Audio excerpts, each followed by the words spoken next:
우리는 새해가 되면 많은 마음의 소원을 품고 출발을 합니다.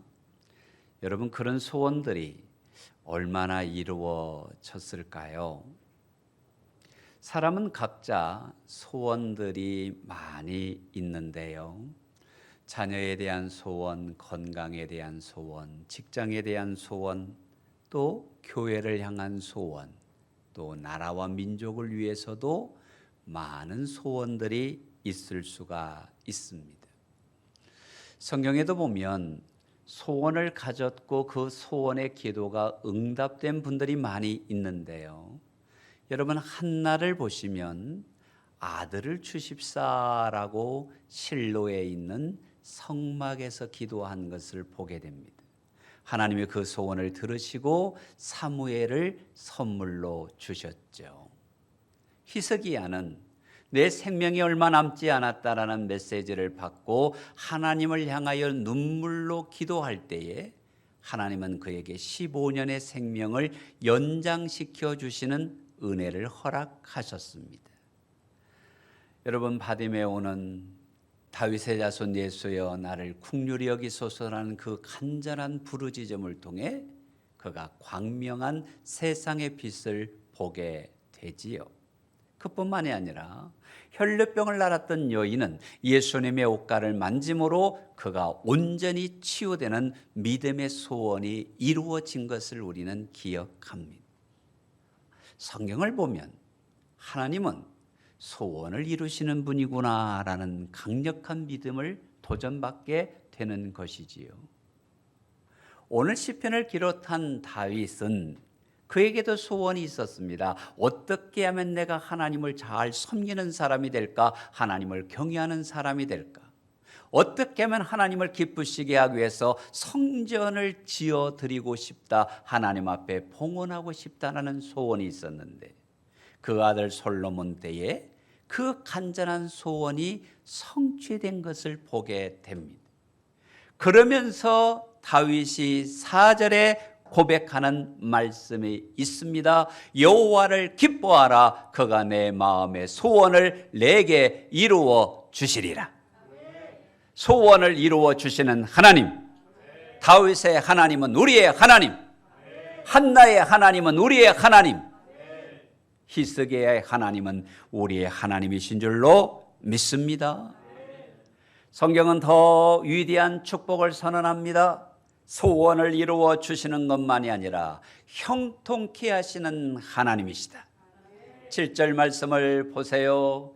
여호와 앞에 잠잠하고 참고 기다리라. 자기 길이 형통할 것이다.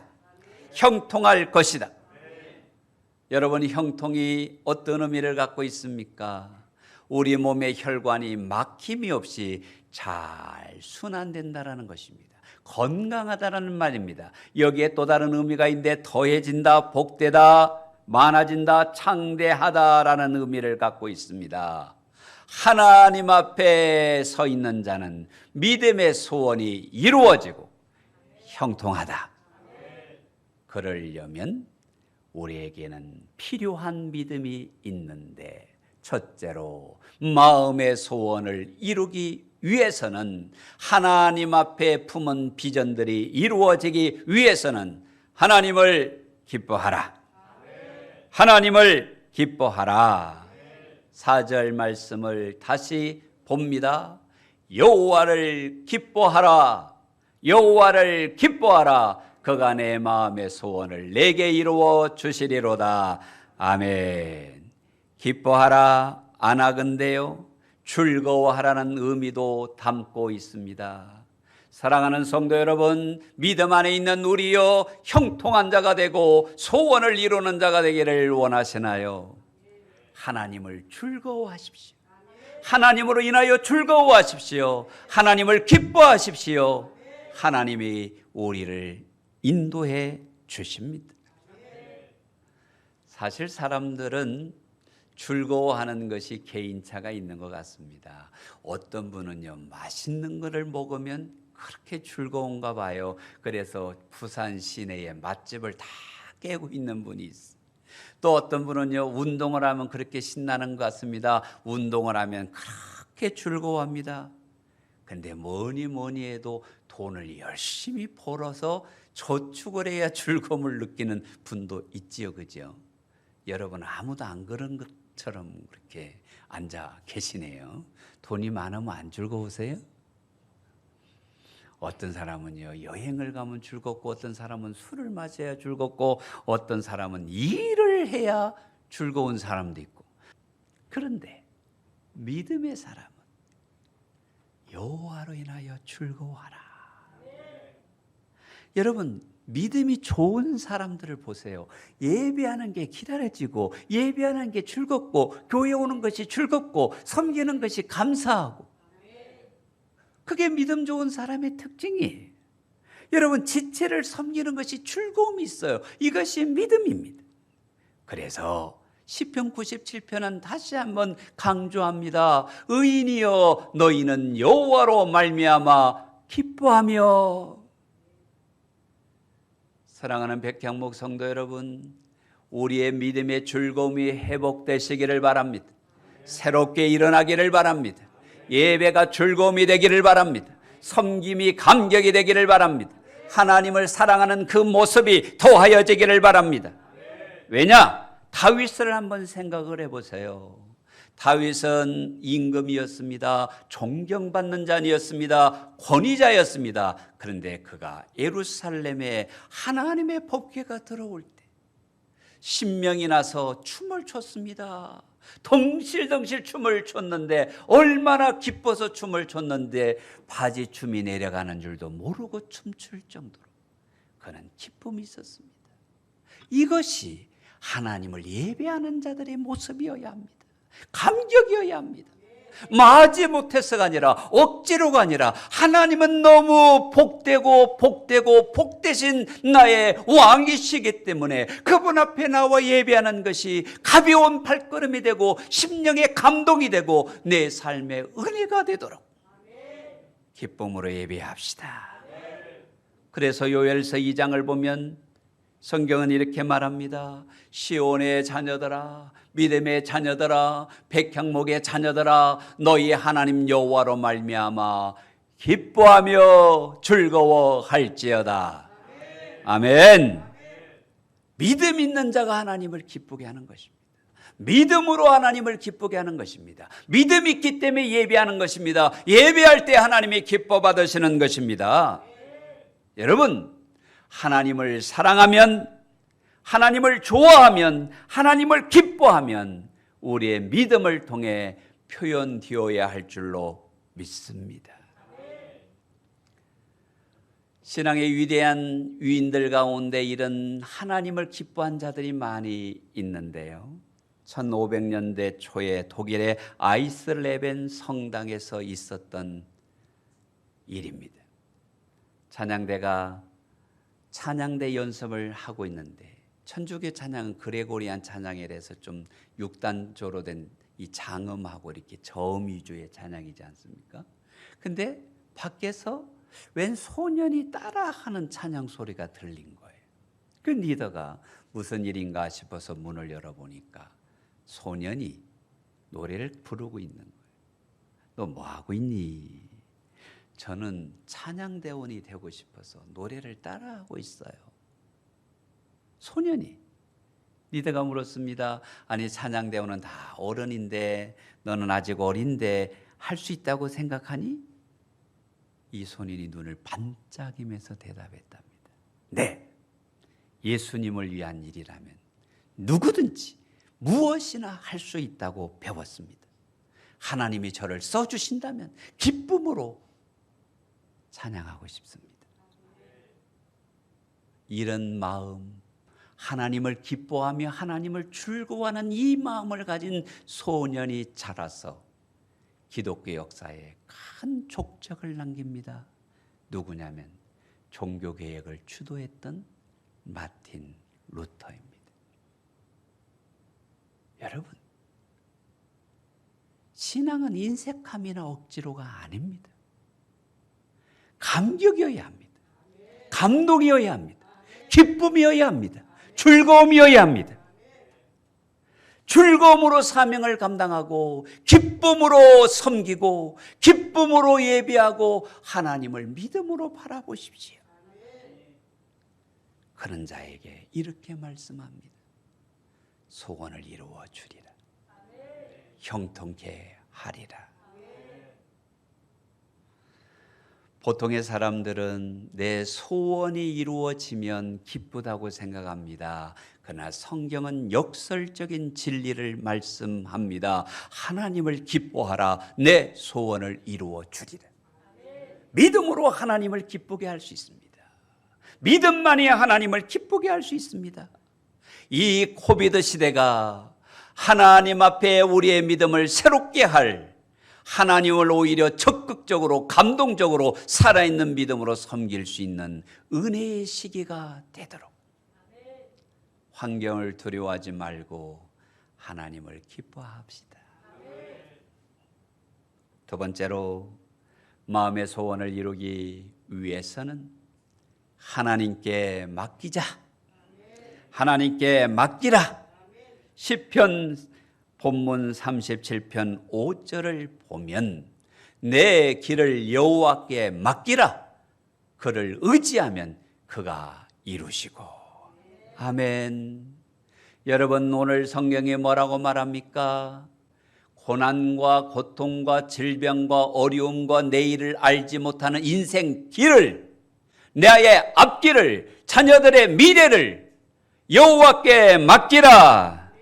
맡기라.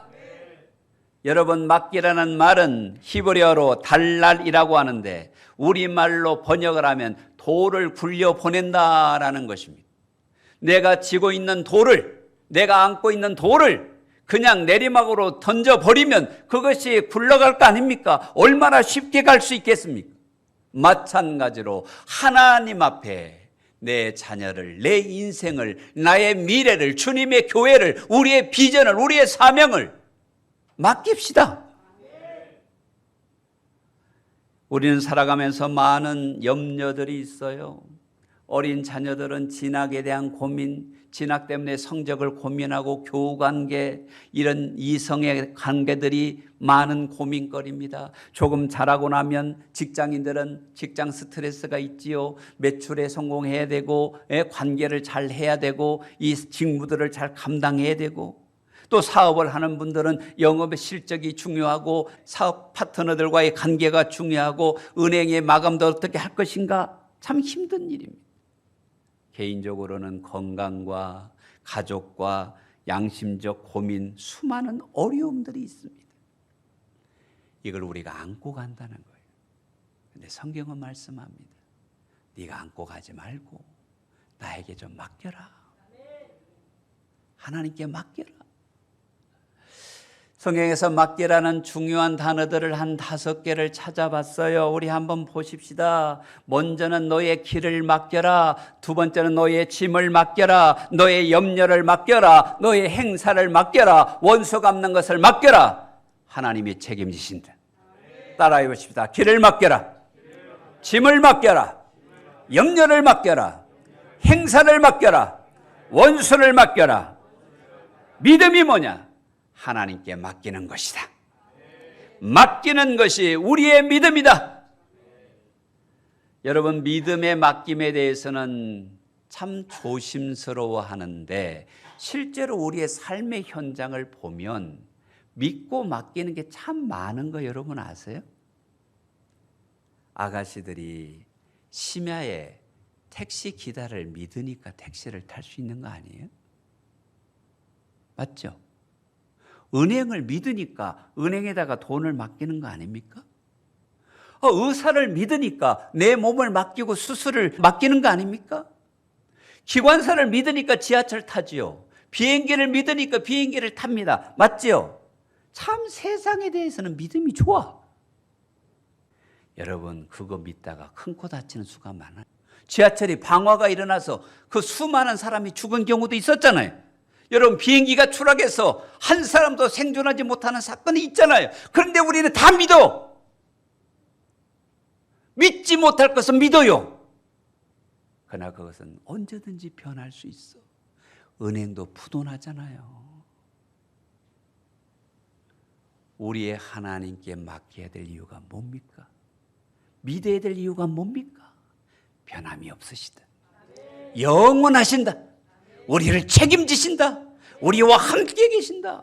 그래서 말씀합니다. 너의 짐을 맡겨라. 너의 길을 맡겨라. 너의 행사를 맡겨라. 너의 염려를 맡겨라. 내가 책임진다. 사랑하는 백향목 성도 여러분, 하나님은 신실하신 하나님이신 줄로 믿으시기를 바랍니다. 믿으시기를 바랍니다. 세상은 믿으면서 만왕의 왕이 되시고 우리와 함께 계시고 영원토록 변함이 없으시는 왜 그 하나님을 신뢰하여 맡기지 못하느냐고 묻고 계신 것입니다. 맡기자. 세 번째로 마음의 소원을 이루기 위해서는 때를 기다리라. 기다리라. 7절 말씀을 함께 보겠습니다. 여호와 앞에 잠잠하고 참아 기다려라. 아멘. 기다리라고 말씀합니다. 기다림을 다른 단어로 말하면 어떤 단어가 좋을까요? 인내라는 단어가 잘 어울립니다. 결국 이 세상은 기다리고 인내에 성공하는 사람들이 거두는 열매가 대부분인 것을 보게 됩니다.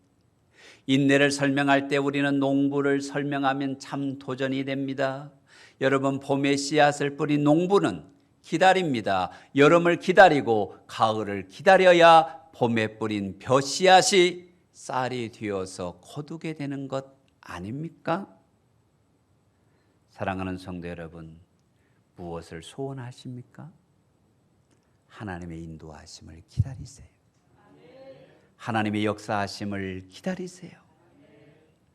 여러분, 이 기다림이라는 것이 참 중요한 것인데 어제 부산의 날씨가 영하 7도까지 내려갔습니다. 너무 추워서 제가 농담 삼아 그랬습니다. 봄이여 빨리 오라. 아직 겨울도 안 왔는데. 그러면 제가 봄이여 빨리 오라 하면 옵니까? 12월 지나고 1월 지나고 입춘 지나야 따뜻한 봄이 오는 거 아닌가요? 여러분, 밤중이 너무 어두워서 빛이여 아침이여 빨리 오라고 외치면 옵니까? 7시 가까이 되어야 아침에 밝은 해가 떠오르는 것입니다. 무슨 말입니까? 인생은 때가 되어야 기다릴 줄 알아야 인내해야 잠잠해야 하나님의 때가 온다라는 것입니다. 그것을 보여주는 대표적인 신앙인이 노아 아닙니까? 한 번도 비를 본 적도 없고 홍수를 경험해 본 적도 없는 그가 믿음으로 방주를 지으면서 약 100여 년에 가까운 세월을 기다렸습니다. 마침내 홍수를 경험하고 무지개의 약속을 누리게 된 것이 아닌가요? 하나님은 우리에게 좋은 것 주기를 원하세요. 여러분의 믿음의 소원을 이루어 주기를 원하십니다. 그러면 조급해 하지 말고 하나님을 신뢰한다면 기다릴 줄 아는 저와 여러분이 되시기를 바랍니다. 네, 기다리는데 두 단어의 조건절이 눈에 띄어요. 잠잠하고라는 조건절입니다. 여러분, 우리가 하나님 앞에 어려운 일을 당하면 우리 속에 있는 마음의 안타까움이 주로 어디로 표현이 돼요? 특히 여러 사람과 관계되어 있을 때 우리의 입술로 표현될 때가 많이 있잖아요. 잠잠하라는 거예요. 불평하지 말고 원망하지 말고 비판하지 말고. 이스라엘 백성이 광야에서 기다리는 훈련을 할 때 제일 많이 실패한 게 무엇입니까? 이 잠잠하고의 실패입니다. 모세를 원망합니다. 아론을 원망합니다. 하나님 앞에 불평합니다. 그들은 광야에서 살다가 광야에서 죽었습니다. 하나님이 우리는 적과 꿀이 흐르는 영적 복된 초장으로 인도하기를 원하는 분이시지요. 그 초장에 이를 때까지 지금 광야가 어렵다 할지라도 잠잠하자. 불평하지 말자. 원망하지 말자. 어쩌면 침묵은 하나님이 우리에게 주시는 은혜의 통로가 되는 거예요. 잠잠하고 기다리라. 또 하나의 조건절 단어가 있어요. 참어. 참아. 여러분, 인내라는 것은 기다림의 뿌리가 되잖아요. 조급해하고 다투고 대항하지 말고 참으라니까. 그래서 로마서 8장을 보니까 만일 우리가 보지 못하는 것을 바라면 참음으로 기다릴지니라. 따라해 봅시다. 참음으로 기다릴지니라. 우리가 하나님께 바라는 것이 있으면 그걸 다른 말로 소원이라고 할 수 있겠죠. 기도 제목일 수 있겠죠. 하나님을 향한 비전일 수 있겠죠. 그것이 있다면 참으라는 거예요. 조급해하지 말고 서둘지 말고 사람 보지 말고, 그러면 하나님이 이루어 주시고 하나님이 형통케 하신다. 아멘이죠. 월트 디즈니가 디즈니랜드를 건설하기 위해서 은행을 303곳을 찾아간 후에야 융자를 받아서 이 위대한 오락시설을 만들었습니다. 그가 300번 가서 멈췄다면, 301번에서 멈췄다면, 302번에서 멈췄다면 디즈니랜드는 없는 겁니다. 참아. 조급해하지 말고 서두르지 말고 될 때까지 참아. 하나님이 너와 함께 계셔. 좀 다른 얘기를 해볼까요? 마크 피터 한센은 책을 출간하려고요 167개 출판사를 두드렸는데 167번째 출판사가 책을 내줬어요. 그 책이 뭔지 아십니까? 영혼을 위한 닭고기 스프입니다. 그 수많은 베스트셀러 중에 가장 돋보이는 책 중에 하나가 출판사를 167번을 찾아가고 이 땅에 빛을 봤다라는 거예요. 서두르지 말고 참아. 다투지 말고 참아. 기다려라 라는 것입니다. 또 한 분을 소개를 하면 로먼 빈센트 필 목사님, 적극적인 사고방식이라는 책자 또한 수백만의 밀리언셀러지만은 수없이 많은 거절을 당하고서야 그 책이 출간되었다라는 것입니다. 하나님의 때가 곧 오는데 참지 못해서, 기다리지 못해서, 인내하지 못해서 하나님의 영광의 때를 놓치는 경우가 우리는 많이 있더라는 것이지. 우리는 성령의 절기가 크게 사순절이 있고 대강절이 있는데요. 사순절이 영어로는 렌트죠. 빌리다는 의미도 있지만 이게 원래 라틴에서 왔는데 느리다라는 의미도 갖고 있어요. 예수님의 고난을 기다린다라는 거죠. 예수님의 십자가의 사랑을 내 마음속에 기다린다는 거죠. 예수님의 부활을 기다린다는 거죠. 그게 사순절의 의미예요. 여러분, 대강절, 성탄절을 앞두고 대강절이라는데 이 대강절이 뭡니까? 예수님의 오심을 기다리는 제절이에요. 이 대강절을 통해서 우리 주님이 다시 이 땅에 오심도 기다리는 것이죠. 이렇게 기다림이 은혜라는 거예요. 조금 더 적극적으로 가서 성령 강림절에 가장 중요한 단어 중에 하나가 뭔지 아십니까? 예수님께서 제자들에게 사도행전 1장 4절에 이렇게 말씀하셨어요. 예루살렘을 떠나지 말고 내게 들은 바 아버지의 약속하신 성령을 뭐하라? 기다려라. 근데 제자들이 기다리기가 어려운 상황이었어요. 왜냐하면 예수님이 부활하셔서 잠깐 은혜와 기쁨을 누렸는데 승천하셨어요. 예수님이 제자들 곁에 없어요. 그런데 언제 제자들도 붙잡혀서 십자가 처형을 당할지 모르는 위기가 예루살렘 안에 있어요. 떠나야 돼요. 벗어나야 돼요. 환경은 벗어나야 돼요. 그런데 예수님이 뭐라고 말씀하셨죠? 기다려라. 기다려라. 마침내 오순절에 마가의 다락방에 불같은 성령님, 바라같은 성령님이 임해서 그들을 혁신시켜 주셨는데, 성령님이 임한 것은 우리가 잘 알고 있는데 그 성령이 임재하시까지 제자들이 기다림의 초조함, 그 기다림의 믿음, 이것이 오순절 성령 역사의 토양이었다라는 거예요. 성도 여러분, 기다리는 것이 은혜입니다.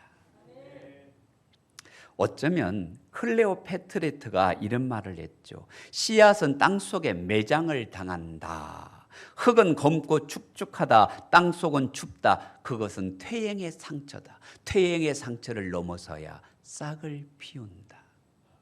생각을 해보세요. 한 알의 씨앗이 땅속에 묻혀지면 빛이 없잖아요. 그쪽에서 씨앗이 녹아지잖아요. 어둡잖아요. 그래야만 그 시간을 기다리면 파란 싹이 나오고 꽃이 피고 열매가 맺잖아요. 사랑하는 성도 여러분, 기다림은 하나님의 은혜를 이루는 영적 토양이 되는 줄로 고백하십시다. 이런 예화를 할 수 있겠죠. 요즘 친환경적으로 집을 짓는 분들이 통나무 집을 짓는데요, 상당히 굵기가 있는 나무들을 쓰지 않습니까? 뭐 통나무 집은 6개월 정도면 웬만하면 건축이 되는 것 같습니다. 그런데 이 통나무 집이 되기 위해서 하나님은 이 나무를 몇 년 동안 기르셨을까요? 짧게는 50년, 길게는 100년 이상. 그 기다림이 있었기에 통나무 집의 제목으로 쓰임받는 게 아닌가요? 우리 신앙과 인생이 그런 모습이 있습니다. 우리는 열매만을 좋아하고 열매만을 기대하는데 하나님이 말씀합니다. 네가 어둠의 기다림도 있고 세월의 기다림도 있고 인내의 기다림도 있으면 내가 소원을 이루어 주리라.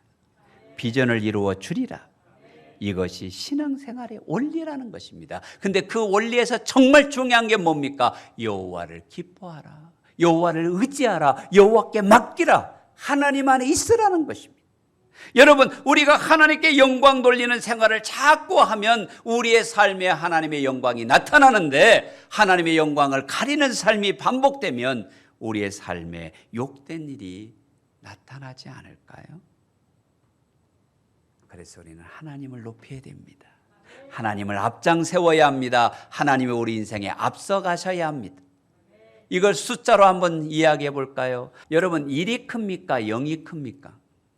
그런데 하나님을 1로 보고 나를 0으로 봅시다. 하나님이 앞서가 있는데 내가 앞서가, 0이 앞서가. 그러면요, 거기 점 하나 딱 찍으면 0.1이요. 내 능력이 10분의 1로 줄어들어. 하나님보다 내가 2발짝 앞서가 0.01입니다. 100분의 1로 내 능력이 줄어듭니다. 내가 3발짝 앞서가 보세요. 여러분, 1000분의 1로 내 능력이 줄어듭니다. 그런데 반대로 하나님이 나보다 1발짝 앞서가시면 내 능력이 10배가 돼. 하나님이 2발짝 앞서가시면 우리의 능력이 100배가 됩니다. 하나님 우리보다 4발짝 앞서가시면 우리의 능력이 10,000배가 됩니다. 여러분, 기가 막힌 숫자 아닙니까? 내가 앞서가면 0이 되고 하나님이 앞서가면 1이 되는 거예요. 그래서 하나님께서 우리의 인생에 앞서가시도록 우리는 하나님을 즐거워하고 하나님을 기뻐하는 자가 되시기를 바랍니다. 하나님이 앞서가는 인생은 플러스 인생이 되지만 내가 앞서가는 인생은 마이너스 인생이 될 수밖에 없는 것입니다. 그래서 야곱이 말했잖아요. 여호와는 나의 목자시라고 최초로 고백한 그 신앙, 마이너스 인생이 변하여 플러스 인생으로 바뀌어지잖아요. 영적인 세계는 내가 깨어지면 하나님이 더해주시고 내가 낮아지면 하나님이 높여주시고 하나님이 앞서 가시도록 내 믿음을 드리면 주님이 우리에게 그 인생을 이루어 주시고 형통케 하시고 은혜 주시더라. 아멘 아닙니까? 그래서 우리는 깨어져야 하나님의 능력이 나타나는 거예요. 내가 무너져야 하나님이 세워지는 거예요. 사랑하는 백향 목성도 여러분, 억지로 믿음 생활하지 마세요. 마지 못해서 믿음 생활하지 마세요. 기쁨으로 믿음에 서세요. 즐거움으로 믿음에 서세요. 그 인생을 하나님이 이루어 주십니다. 하나님께 맡기고 기다릴 줄 아는 자가 돼요. 하나님이 허락하신 모든 복을 받아 누리는 저와 여러분이 되기를 주님의 이름으로 축복합니다. 축복합니다. 할렐루야.